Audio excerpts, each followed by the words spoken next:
ॐ त्वं हिनः पिता वसो त्वं माता शतक्रतो बभूविथ अधाते सुम्नमीमहे अधाते सुम्नमीमहे।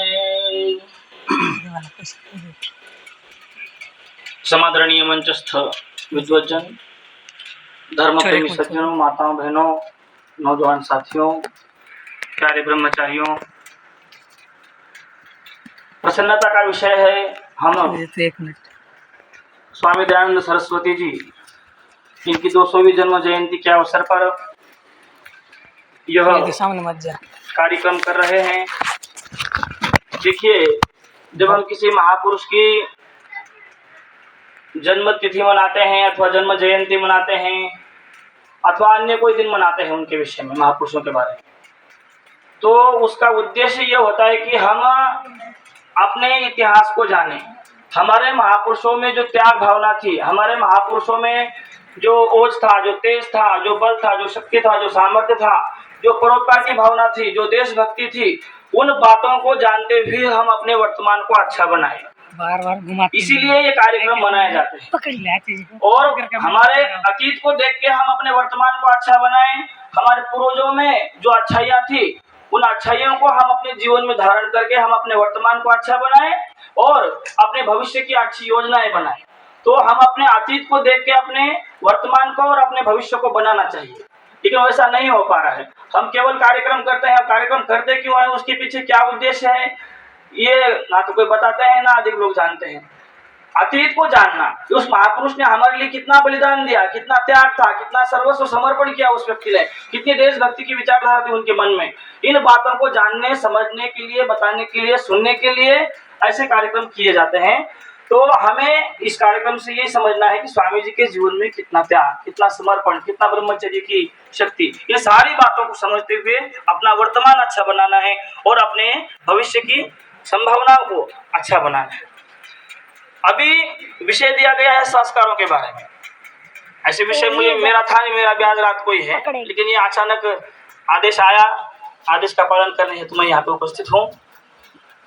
संस्कारों का महत्व, अभी वर्तमान में हमारा पतन हो रहा है संस्कारों की दृष्टि से, हर दृष्टि से, हमारा रीति नीति की दृष्टि से, चरित्र की दृष्टि से, अन्य बहुत सारे दृष्टि से देखते हैं तो हमारा चारित्रिक पतन हो रहा है। समाज में गिरावट आती जा रही है, जीवन मूल्यों का ह्रास होता जा रहा है। लेकिन उन बातों से हम ऐसे अनभिज्ञ बैठे हैं कि हमारी तरफ से कोई भी प्रयास नहीं।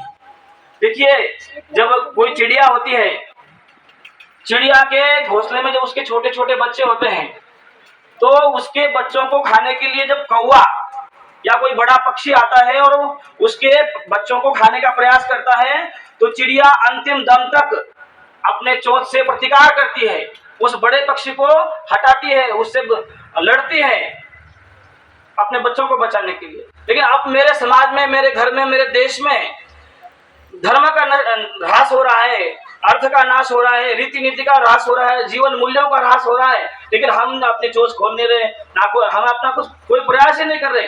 हम ये अनुभव भी नहीं कर रहे कि भाई हमारे अंदर पतन हो रहा है, हमारे जीवन मूल्य घट रहे हैं। इस बारे में हमारे कोई चिंता की बात ही नहीं है। संस्कार कम क्यों हो रहे हैं, हमारे कारण हो रहे हैं। हम संस्कारों को कम होते हुए भी, देखते हुए भी, जानते हुए भी, समझते हुए भी हम कोई प्रयास नहीं कर रहे अपने संस्कारों को बचाए। तो कैसे बचाए? वो चिड़िया अपने से अच्छी है, चिड़िया मरते दम तक उस बड़े पक्षी से प्रतिकार करती है, वो उससे लड़ती है, मरते दम तक वो नाखून मारेगी, चोंच मारेगी, कोई ना कुछ तो करेगी। लेकिन हमारे देश में हमारी सभ्यता, हमारी संस्कृति, हमारी वेशभूषा, हमारी रीति नीति, हमारे जीवन मूल्य, हमारा खान पान, हमारी सभ्यता, हमारी संस्कृति, हर चीज पे आघात हो रहा है, लेकिन हम कोई चोंच मार नहीं रहे। तो ये कारण है, हमें प्रयास करना चाहिए हमारी आने वाली पीढ़ी को अपनी सभ्यता का, अपनी संस्कृति का, अपनी वेशभूषा का, अपने जीवन मूल्यों का महत्व बताना जरूरी है। वो तो हम कर नहीं रहे। हम पाश्चात्य सभ्यता के बहाव में जा रहे हैं और पाश्चात्य सभ्यता के बहाव में इतने अधिक जा रहे हैं कि उसी को हम अच्छा मानते हैं, उसी को अच्छा समझते हैं। हमने बाहर डिग्री अच्छी बड़ी बड़ी ले ली, उस व्यक्ति को हम अच्छा मानते हैं। लेकिन जो व्यक्ति अपनी सभ्यता संस्कृति को लेके चल रहा है, जो वेदों को अध्ययन पढ़ता है, शास्त्रों को पढ़ता है, उसको हम हीन दृष्टि से देखते हैं कई बार। लेकिन देखिए, वास्तविक विकास हुआ या विनाश हुआ, इस बारे में हमें सोचना चाहिए। हमारे संस्कार गए लेकिन हम उसको क्या सोचते हैं, अपना विकास हो गया। एक उदाहरण के रूप में मैं समझाना चाहूंगा आपको। एक बड़ का पेड़ है, उस बड़ के पेड़ को आप जमीन में से उखाड़कर 5वीं बिल्डिंग के छत पर ले जाके रख दीजिए, 5वीं बिल्डिंग के ऊपर, 10वीं बिल्डिंग के ऊपर रख दीजिए। और एक बड़ का पेड़ है वो जमीन पे है, वो 50 फुट गया, 100 फुट गया, लेकिन उस बिल्डिंग से ऊपर तक नहीं जा पाया, नीचे रह गया। तो अब देखने के लिए तो ऊपर वाला गमला ऊपर है, इस बड़ से ऊंचाई में ज्यादा कौन है, अधिक ऊंचाई पे कौन सा बड़ का पेड़ है, नीचे का जो छत पे रखा हुआ है। लेकिन उसका कोई है क्या, सार्थकता है क्या, उसका सर्वस्व छीन लिया गया। उस बड़ के पेड़ को जो बहुत बड़ा विशाल बनने वाला था, उसको हमने क्या किया, एक गमले में सिमट के रख दिया। यदि वैसी परिस्थिति को भी हम अपना यदि विकास समझते हैं, कोई विकास है, देखो गमले वाला पेड़ अच्छा है या पेड़ पे जो जमीन पे है वो अच्छा है, जमीन पे। हाँ, लेकिन अभी हमारी विचारधारा बदल गई है। जो उस विद्या को पढ़ के, पाश्चात्य सभ्यता को पढ़ के, उस विज्ञान को पढ़ के हम सोचते हैं कि हम अधिक उन्नत हो गए।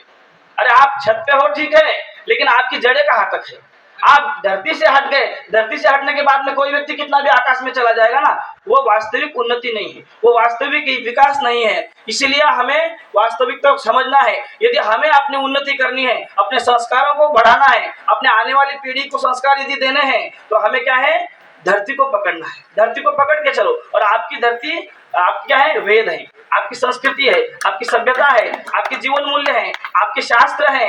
इसीलिए जो है आप अपने बच्चों को पढ़ाने हेतु, ठीक है, जहाँ पढ़ाना पढ़ाइए, MA BA पढ़ा कराइए, कोई दिक्कत नहीं है, PhD करवाइए, नेट करवाइए, JRF मिलवाइए, कोई बात नहीं है। लेकिन उन्हें डिग्रियों के साथ साथ संस्कार भी दिलवाइए। बिना संस्कारों के आप अपने को बच्चे को पढ़ा लोगे, बड़े बड़े आपको पैकेज मिल जाएंगे, बच्चों को विदेशों में भी चले जाएंगे, लाखों रुपए सैलरी भी ले लेंगे, लेकिन वो धरती से उठे हुए रहेंगे। वो कैसे रहेंगे, छत पे एक गमला जैसे रहता है। उसका जीवन कितना, आप विचार करो, जो पौधा जमीन पे है, बड़ा हो रहा है और 200-300 फुट ऊंचाई को प्राप्त कर लिया है जिसने, उसका जीवन कितना अच्छा है, कितना सुखद है। क्यों, क्योंकि उसने अपने मिट्टी को पकड़ा हुआ है, वो धरती पे है। इसीलिए आप अपने बच्चों को जमीन पे ही लगा के रखना चाहते हो या गमले में लगा के छत पे लगा रखना चाहते हो, वो आपकी इच्छा है। आप केवल शिक्षा पे ध्यान दे रहे हो, संस्कारों पे आपका ध्यान नहीं है। इसलिए करबद्ध निवेदन है, आप अपने बच्चों को शिक्षा दीजिए, पढ़ाइए, बड़ी बड़ी डिग्रियां दिलवाइए, विदेश भेजिए, लेकिन संस्कार अवश्य दीजिए। देखो, एक चिड़िया होती है, चिड़िया जब उसके, मान लीजिए एक चिड़िया है, उसके 4 बच्चे हैं। वो चिड़िया का क्या कर्तव्य है, वो ना अपने 4 छोटे छोटे पिल्लों को, 4 बच्चों को उड़ने की कला सिखाए, ये जरूरी है, या उसके लिए 50 घंटे बना के रख दे, वो जरूरी है? क्या जरूरी है, उड़ने की कला जरूरी है या 50 घर बनाना जरूरी है बच्चों के लिए? कला। यदि मान लो आपने 50 घर बना दिया आपके 4 बच्चों के लिए और उनको उड़ना सिखाया ही नहीं आपने, तो 50 घर किस काम के रहेंगे? इसीलिए आप जरूर पढ़ाइए बच्चों को, लेकिन उन्हें जीने की कला सिखाइए, उनको समझाइए अपनी सभ्यता क्या है, अपनी संस्कृति क्या है, अपना ज्ञान विज्ञान किन ग्रंथों में छिपा हुआ है, किन शास्त्रों में अपना ज्ञान विज्ञान छिपा हुआ है, अपनी सभ्यता की, अपनी संस्कृति की जड़ें कहाँ छिपी हुई है। इन बातों का हमें समझाना बहुत आवश्यक होता है। नहीं तो एक कवि ने लिखा है, गता वेद विद्या गतम धर्म शास्त्रम, गतम रे गतम न्याय सूत्रम, इदानीम तनानाम जनानाम प्रवृत्ति सुबंते तिगंते कदाचित कृदंते। अब तो वैसा भी नहीं रहा। जब ये श्लोक बना होगा उस समय समाज में तिगंत कृदंत सुबंत चलता होगा। अब तो एक नया श्लोक और बनाना पड़ेगा कि भाई हम कृदंत में भी नहीं बचे, हम तिगंत में भी नहीं बचे, हम सुबंत में भी नहीं बचे। अब तो कहाँ है, मोबाइल में रह गए। अभी की जो पीढ़ी है व्हाट्सएप में है, यूट्यूब पे है, नेट पे कहाँ मुझे नाम भी नहीं आता, इंस्टाग्राम क्या क्या बोलते हैं उसको, इसमें अपनी पीढ़ी बहती जा रही हुई है। इसलिए हमें अपने बच्चों को अच्छे संस्कार देने बहुत जरूरी है।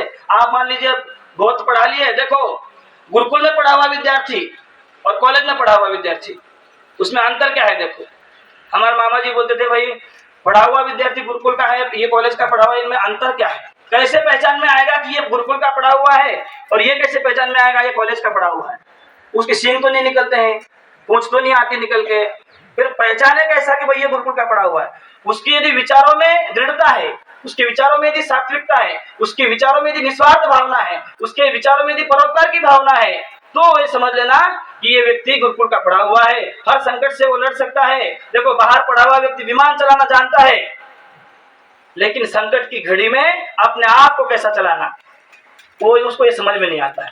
और गुरुकुल का पढ़ा हुआ व्यक्ति ठीक है, एक आधी बार उसको विमान चलाना नहीं भी आया, लेकिन हर संकट की घड़ी में वो अपने आप को कैसा चलाना, अपने परिवार को कैसा चलाना, अपने देश समाज को कैसे चलाना वो उसे आता है। वो घबराता नहीं है, हर संकट से वो लड़ता है, हर कठिनाइयों से लड़ता है और अपने लक्ष्य को प्राप्त कर सकता है। तो सज्जनों, संस्कारों की हमारे जीवन में बहुत गहरी आवश्यकता है। केवल शिक्षा के पीछे मत रहो।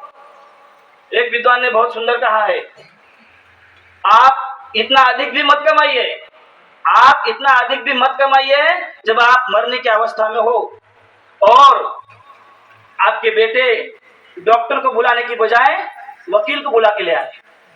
आप इतना पैसा मत कमाइए, हाँ, डॉक्टर को बुलाने की जगह वकील को ही बुला के ले आए। यहाँ पे सही करो जाने से पहले आप हमारा बंटवारा कर दो, हमारे नाम कितनी संपत्ति कितनी आती है।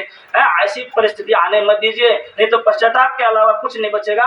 संस्कारों के हमारे जीवन में बहुत आवश्यकता है। प्राचीन ऋषि मुनियों ने देखो जो 16 संस्कार बनाए हैं उसका भी कुछ महत्व होगा। जब बच्चे का जन्म होता है, जातक कर्म संस्कार करवाया जाता है, उसकी विधि समझ लो एक बार। जब बच्चे का जन्म होता है तो ऋषियों ने ऐसा विधान किया है, उस नवजात शिशु के कान में शब्द जाए तो ओम का जाए, रस मिले तो शहद का और घी का मिले, स्पर्श मिले तो पिता का मिले। पिता का स्पर्श मिले इसीलिए क्या होता है, पिता के द्वारा नाड़ी विच्छेदन करवाना चाहिए। शास्त्रों के अनुसार यदि जातक कर्म संस्कार कभी करवाया हो ना, तो ये ध्यान रखो, पिता के द्वारा वो नाड़ी विच्छेदन करना चाहिए। क्यों करना चाहिए, उसके में एक रहस्य छिपा हुआ है। पिता ये कहता है उस समय कि अरे तूने आज जन्म लिया है, अभी तक क्या है 9 महीने तो माता के संरक्षण में था, माता के ऊपर तेरा खान पान था, अब मैं तेरे को माता से अलग कर रहा हूँ, आज के बाद में मेरी जिम्मेदारी है। जो कट करता है वही तो जिम्मेदारी लेता है ना। अब आजकल माँ से अलग कौन करता है, बच्चे को पता ही नहीं है। कई बार तो पिता को 4-4 दिन बाद में दर्शन होते हैं बेटे के, वो कांच के डबड़े में फिट करते हैं, कभी कहीं ले जाते हैं, कभी कहीं ले जाते हैं। पिता को भी अपने पुत्र का दर्शन नहीं हो पाता है 2 दिन 4 दिन। तो समझ आ रहा है ना। तो ये हमारे ऋषि मुनियों ने संस्कारों का महत्व हमें समझाया हुआ है, और संस्कारित संतान ही सर्वांगीण विकास को प्राप्त कर सकती है। इसीलिए हमें अपने जीवन को अच्छा बनाने के लिए संस्कारों के महत्व को समझ लेना चाहिए। नहीं तो क्या होगा, बहुत सारा पढ़ लिख लोगे, बहुत सारा धन कमा लोगे, लेकिन आने वाली संतान आपको कभी भी आश्रय नहीं देगी, कभी वो देशभक्त नहीं बनेगी, कभी मातृ भक्त नहीं बनेगी। वो धरती पर बोझ बन जाएगी, पैसे कमाने वाली मशीन बन जाएगी, पैसे कमाने वाली मशीन बन जाएगी। इसीलिए देखो सारा पढ़ाओ, पैसा भी चाहिए, बिना अर्थ के सब व्यर्थ होता है, ठीक है। लेकिन जितना अर्थ की आवश्यकता है उतने संस्कारों की भी आवश्यकता है। नहीं तो क्या होगा, पठन्ति चतुर्वेदान धर्मशास्त्रान् अनेकशः आत्मानं नैव जानन्ति दर्वी पाकर असंयता। शास्त्र में लिखा है, जो व्यक्ति केवल पढ़ लेते हैं, जिनको अपने कर्तव्यों से कोई भी लेना देना नहीं है, वो व्यक्ति कैसा होता है, समाज में रहते हुए भी एकदम अछूता रह जाता है। कैसे, शिरा बनाते समय जो उल्टना होता है ना, क्या बोलते हैं उसको, जो बर्तन होता है पलटा बोलते हैं, क्या बोलते हैं, पड़ी समझा। तो उस पड़ी को, उस चम्मच को, उस रस से कोई लेना देना होता है क्या, कुछ नहीं होता है। तो वो सब्जी बनाई हुई तीखी है, नमकीन है, मीठी है, उसको क्या लेना देना है। शिरा बनाया बहुत बढ़िया, उस पर उल्टने से हिला दिया, लेकिन उसको क्या मिला। ऐसे ही समाज में हमारा जीवन में व्यर्थ हो जाता है यदि हमारे अंदर संस्कारों की कमी हो, संस्कारों का यदि अभाव हो। तो पुनश्च यही संदेश है, यही आदेश है, यही उपदेश है, यही निर्देश है कि अपने बच्चों को आप खूब पढ़ाइए, खूब पैसा कमाने दीजिए। आप भी बहुत सारे उनके नाम से एफडी कीजिए, घर लीजिए, मकान लीजिए, दुकान लीजिए, गाड़ी पे गाड़ी लीजिए, लेकिन संस्कारों के अलावा संस्कारों को अवश्य दीजिए। बिना संस्कारों के आपका भी जीवन दुखमय हो जाएगा, आपके आने वाली पीढ़ी का भी जीवन दुखमय हो जाएगा। इसीलिए अब मैं अपने को वाणी को विराम देता हुआ यही पुनश्च निवेदन करूंगा, बच्चों को संस्कारों से जोड़ के रखिए। ओम शांति शांति।